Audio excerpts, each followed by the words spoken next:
on retrouve Joséphine Drahi. Bonjour. Bonjour. Vous êtes actrice, humoriste et même chanteuse. Aujourd'hui, c'est votre casquette d'actrice qui fait la une, puisqu'on va zoomer sur la comédie dramatique Lycée Toulouse-Lautrec, série diffusée sur TF1, première saison qui a littéralement cartonné. Elle raconte le quotidien d'un établissement pas comme les autres où se côtoient les élèves en situation de handicap et d'autres qui ne le sont pas. C'est un établissement qui existe en France. C'est le seul dans les Hauts-de-Seine. Vous, Joséphine Drahi, vous interprétez le personnage de Fanny Bale, la psychologue de ce lycée. Comment vous définiriez votre personnage ? Je pense que c'est un personnage qui est très empathique et qui peut-être a tendance un peu à confondre sa vie privée et son métier, et qui finalement va avoir trop tendance à s'impliquer dans sa vie professionnelle, et donc à trop s'attacher peut-être aux élèves et à leurs problématiques, jusqu'à un peu s'oublier, et donc prendre tellement les choses à cœur que finalement elle manque de distance, alors qu'on sait très bien, et moi je me suis renseignée quand j'ai travaillé le personnage, qu'en tant que psychologue il faut toujours garder une distance, et je pense qu'elle manque de distance par justement excès d'empathie.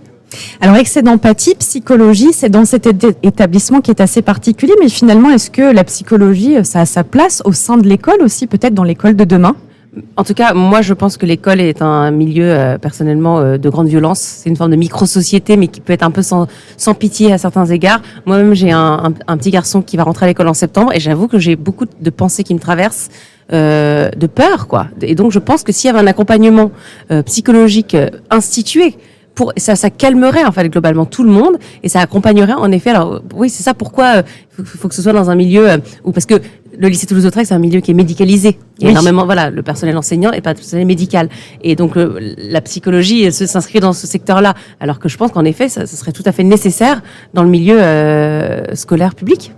Ce qui est aussi intéressant dans la série, c'est que la thématique du handicap, qui est vraiment peu représentée parfois sur le petit écran, là vous la portez haut, mais surtout vous ne tombez pas dans le pathos. C'était tout l'intérêt, c'est tout ce qui m'a séduit à la lecture de la série, c'est justement à quel point ça levait le voile sur cet aspect, parce que le handicap fait peur, l'inconnu fait peur, on a tendance à détourner les yeux, et là c'est une façon de montrer, mais regardez, ce sont les premiers à se foutre de leur propre gueule, ce sont les premiers à accepter qu'on se foute de leur gueule, et ce sont les premiers finalement à normaliser leur situation. Et c'est tellement inédit que ce soit traité par Fanny Riedberger, la créatrice dont s'est inspiré son histoire, de se dire à quel point justement c'est important de normaliser le handicap en y mettant, c'est-à-dire la vraie vie. Dans la vraie vie, ils se marrent comme nous, ils se foutent de la gueule des gens comme nous, et donc c'est ce fameux comme nous qui est la touche humoristique de la série, qui est extrêmement vraie et extrêmement fraîche.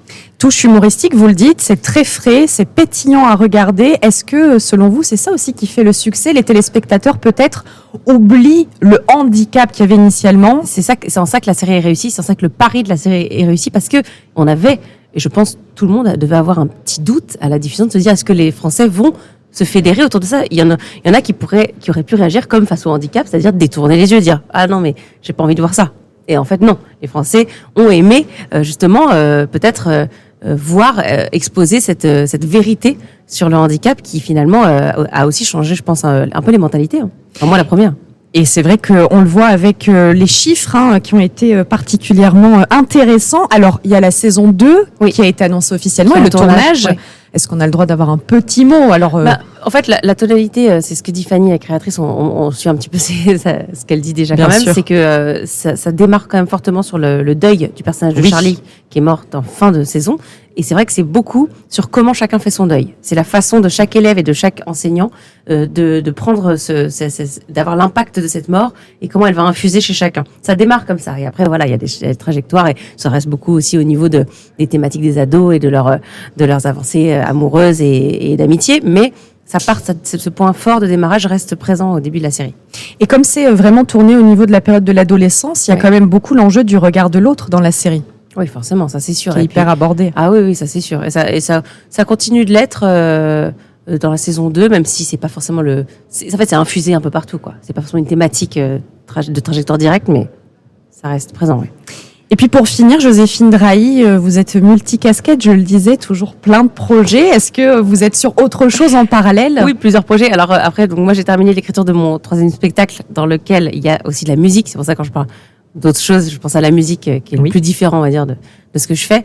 Et j'espère pouvoir être sur scène l'année prochaine, en début 2024. Parce Il faut le temps que je trouve je suis encore en recherche de metteur en scène et tout, mais si tout va bien, je le jouerai l'année prochaine. Et sinon, c'est des tournages, d'autres tournages et aussi des écritures, parce que j'écris aussi des scénarios. C'est des scénarios qui sont en cours d'écriture et qui, j'espère, verront le jour. C'est vrai que j'ai pu ça. Le premier truc là, le seul truc que j'ai à dire là, très concrètement, parce que c'est très bientôt, le 5 juillet, il y a un film qui s'appelle L'incroyable embouteillage sur M6 un unitaire, qui est une sorte d'un peu de film à sketch sur un immense embouteillage. Enfin, tout est dit dans le titre. Et très très comédie avec, on est 19. Il y a Miu Miu, Thierry Lhermitte, Patrick Timsit, Bruno Solo, Elise Moon, on est plein, Gilbert Melki notamment, et voilà, et on a bien rigolé à le faire, et j'espère que ce sera très chouette le 5 juillet sur M6. Eh bien, merci beaucoup Joséphine Drey d'avoir été avec nous. Merci.